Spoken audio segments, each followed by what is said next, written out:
Hello and welcome to this video. Now in this video we'll explore when to use the wedge product in this form here, integral du wedge dv, versus the iterated form. So this is the wedge product form here, and versus the iterated form du times du dv, the product of the differentials.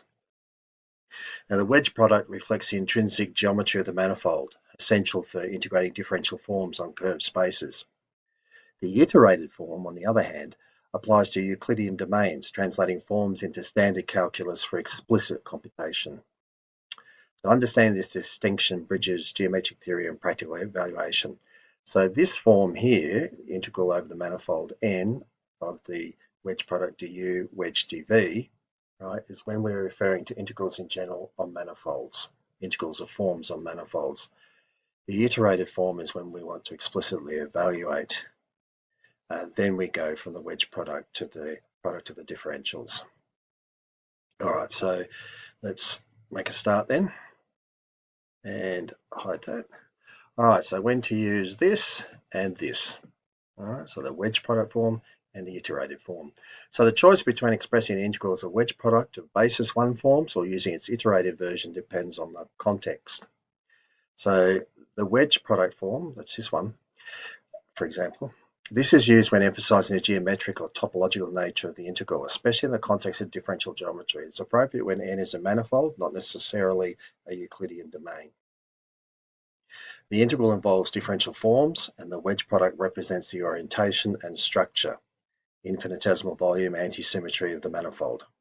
Now, you want to maintain the coordinate independent notation. We're using this form. We're talking about the integral of a form on a manifold in general. All right, next, the iterated form. That's this form here. There's no wedge product in here. It's just the product of the differentials. This is used when explicitly computing the integral in a specific coordinate system. It is appropriate when the manifold n is parameterized by coordinates, e.g. a subset of R2 where we work in Euclidean coordinates. Where you have already interpreted the wedge product is the oriented measure for integration, reducing it to iterated integration. And the focus is on numerical or analytical evaluation. Now, so the existence of a Euclidean domain, okay, up here, where we talked about it here, so it's parameterized by coordinates. So, e.g. a subset of R2 where we work in Euclidean coordinates. How do we know they exist? Well, the existence of a Euclidean domain over which to integrate on a manifold comes from the local structure of the manifold and its parameterization. So let's see how this works. All right, so the manifold's local structure. So by definition, a smooth manifold M of dimension n is locally diffeomorphic to Rn. This means that every point P belongs to M has a so P here belongs to M, has a neighborhood U contained in M, and a smooth coordinate chart phi. There's a map from U, the open set U, to Rn. Okay, such that phi of U is an open subset of Rn, hence the dotted lines. So you pick a point on a manifold, and local to that point there, the region looks flat. I mean, just like you're on the Earth right now, we're all on the Earth right now, and we look around us for many kilometers and everything appears flat. But of course, if we could go into space to the International Space Station or elsewhere, higher up, we would see the Earth is very, very much curved, very much an oblate spheroidal shape. All right, now the coordinate chart phi allows us to express the manifold locally in terms of Euclidean coordinates x1 to xn. Okay, so locally, a manifold looks like Euclidean space in the same way that wherever you are on the Earth, you look around you and it appears to be flat. Of course, in reality, it's not. Okay, now the existence of a Euclidean domain. So when we integrate a K-form omega over a K-dimensional submanifold, as we've done in the last couple of videos, some submanifold S contained in M, so S here contained in M, we rely on a parameterization F, which is a map from the set U contained in RK to S, S representing our surface embedded within the manifold. So the map F provides the Euclidean domain U contained in RK over which the pullback F star of omega is defined. This pullback F star omega allows us to integrate over U here which is a Euclidean domain using the tools of calculus. Okay, so we can take our point P here under this map is mapped to the point F of P on the surface, right?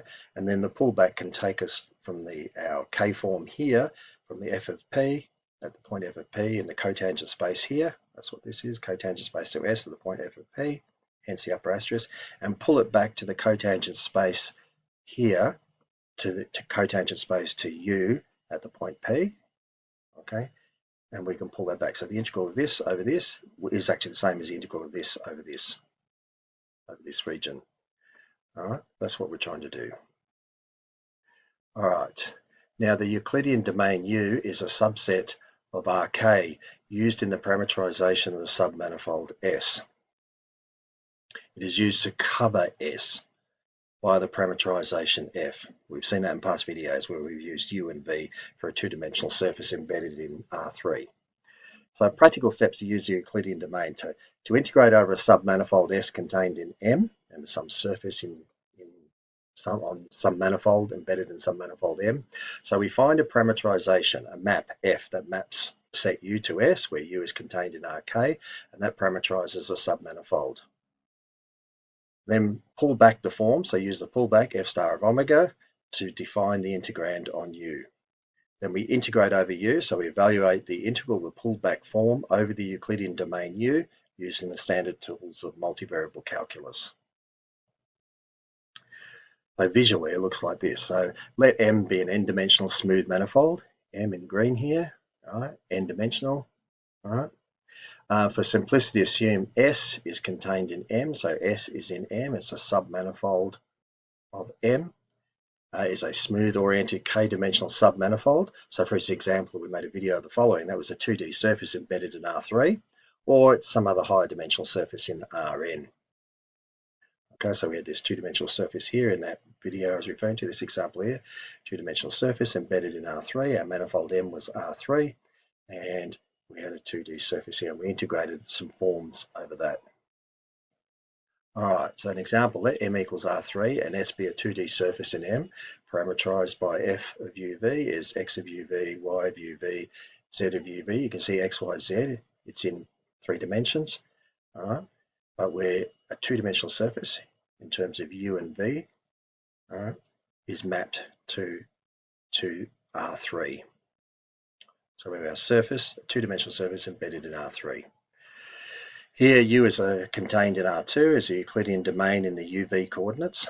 The pullback of a 2 form, such as omega is Q of XYZ dx wedge dy to U, involves expressing Q in terms of UV and transforming dx wedge dy via the Jacobian of F. The integral is then computed over U as the integral of omega over S, that's our K form over the surface S, is equal to the integral of the pullback of omega under the map F to the set U, which was contained in Rk. All right, so we had here is R2, our coordinates U and V, all right. Under the map F, they were taken from here to here, so point P in here became the point F of P here. This is our 2-dimensional surface embedded in R3, all right. And then a form on this surface, omega, is going to be pulled back against the map F. F asterisk omega is pulled back to the cotangent space here. So this is the cotangent space to the manifold N, which I should have called R3 actually, my apologies, or S. Okay, we have a form here, S, submanifold, not N there, sorry, I missed that. And we pulled it back to M should be, of course, R2. My fault, or U is what I should have done, but anyway. Anyway, I missed those. So we pull that back under the pullback, F upper asterisk of omega, pulled it back to here. And the integral of this on here is the same as the integral of this on here, where F is our map from the set U to S contained in R3. I wish I'd seen that. So that should be S, and that should be U there. So N should be replaced with S, M should be replaced with U. All right. So conclusion, so the Euclidean domain U contained in Rk exists because of the manifold smooth structure which guarantees local parameterizations. Remember, manifolds locally are homeomorphic to Euclidean space. Number 2, it is not the tangent space, so don't confuse it with that, but rather a coordinate space that provides a chart for integration over submanifolds. And number 3, the local Euclidean nature of the manifold ensures this framework is well defined. All right, I hope that's clear to everyone. I hope you've enjoyed the video. Thank you very much for watching. I shall see you in the next video. Take care. If you found this useful, please, if you will, push the like button and subscribe to this channel as well. I'd greatly appreciate it if you would. So I wish everyone well, take care, and I'll see you in the next video. Okay, bye.